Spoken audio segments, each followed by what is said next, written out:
उत्तराखंड के चमोली ज़िले का एक गांव जो इन दिनों ज़्यादा ही लोगों की नज़रों में बना हुआ है। कहते हैं कि वो जोशी मठ, वो ऐसा मठ जहाँ से अगर बद्रीनाथ जाना हो या हेमकुंड साहब जाना हो तो वहीं से लोग गुजरते हैं। लेकिन कहीं ना कहीं कहते हैं कि उसको किसकी नज़र लग गई। कुदरत हमें बहुत कुछ देती है, मगर उसी कुदरत के साथ अगर हम खिलवाड़ कर दें तो कहीं ना कहीं उसका खामियाजा भी हम ही लोगों को भुगतना पड़ता है। बात करें अगर हम वहाँ पे जोशी मठ की, तो एक ऐसा मठ कि जो गांव में लोगों ने अपने घर बसाए, अपने आशियाने बसाए, मगर देखते ही देखते वहाँ पे बहुत सारा टूरिज़्म को लेके अगर वहाँ डेवलपमेंट हो गई, बहुत बड़े बड़े होटल्स बन गए और रोड्स, वहाँ पे रोड का काम लग गया, वहाँ पे कंस्ट्रक्शन का काम जो था वो लग गया। और कहते हैं कि अभी थोड़े 2009 की अगर हम बात करें तो वहाँ पे एक सुरंग निकाली जा रही थी। उस सुरंग में जो सुरंग करने वाली जो एक मशीन थी वो वहीं पे फंस के रह गई और आज तक वो मशीन उसी के अंदर है। और उसी पहाड़ के नीचे जो ये जहाँ पे जोशी मठ बसा हुआ है उसके नीचे की वो सुरंग निकाली जा रही है। और क्यास ये भी लगाया जा रहा है क्योंकि प्रकृति की चीज़ों को अगर आप छेड़खानी करोगे तो कहीं ना कहीं लोगों को उसका खामियाजा का भुगतान करना पड़ता है। लेकिन ये टूटती दीवारें, ये टूटते घर कैसा लग रहा है उन लोगों को। उन लोगों से पूछिए किस मुसीबत में वो लोग चल रहे हैं।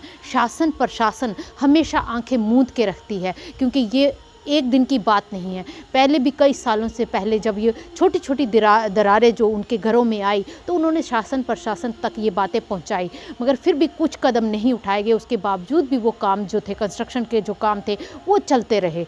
और आज हालात ऐसे हैं कि लोगों के घरों में कहीं ना कहीं से वो पानी निकल आ रहा है और जो घर की दीवारें हैं वो पूरी तरह से टूटने की कगार पे आ गई हैं। ये भी नहीं कह सकते वो लोग कि हम रात को सोएंगे, क्योंकि सोने की तो वहाँ पे अब हालात ही नहीं ऐसे बचे हैं।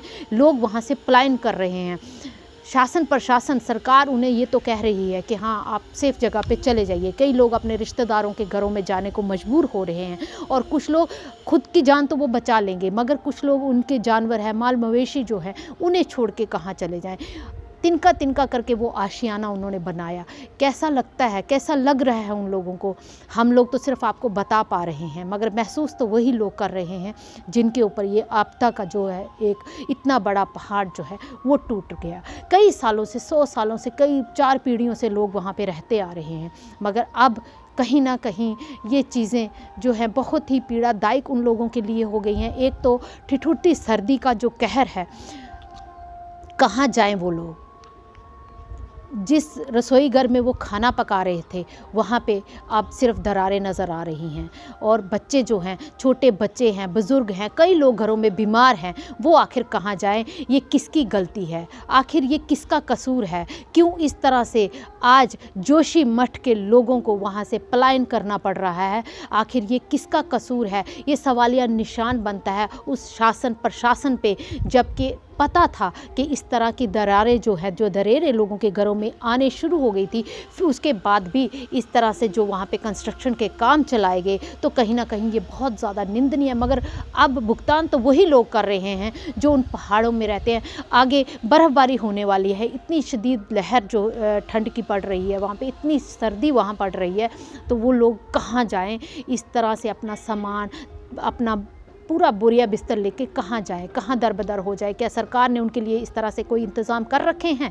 नहीं, खाली बड़ी बड़ी बातें, और हमेशा बातें ही बोलते जाते हैं। जब कोई आपदा आती है तो बड़ी बड़ी बातें ही की जाती हैं, ज़मीनी सतह पे कुछ नहीं किया जाता है। मगर पूरी दुनिया उन लोगों के साथ सहानुभूति रखती है, लेकिन कहीं ना कहीं ये फिर से हम यही बोल रहे हैं कि सवालिया निशान उस सरकार के ऊपर, शासन प्रशासन के ऊपर, जिस तरह से वहाँ लगातार कंस्ट्रक्शन के काम होते रहे और वो लोग इतने बड़े बड़े वहाँ टूरिज़्म के लिए वहाँ पे होटल बना दिए गए। आखिर कुदरत हमें जो देती है वो अपने आप के एक बहुत कुछ हमें दे देती है, लेकिन वो वापस लेने के लिए भी एक सेकंड नहीं सोचती है। तो ये बहुत ही ज़्यादा आपदा की घड़ी है। सब मिलके उन लोगों के साथ खड़े रहें। जुड़े रहिए NTI न्यूज़ के साथ। मुझे दीजिए इजाज़त। नमस्कार।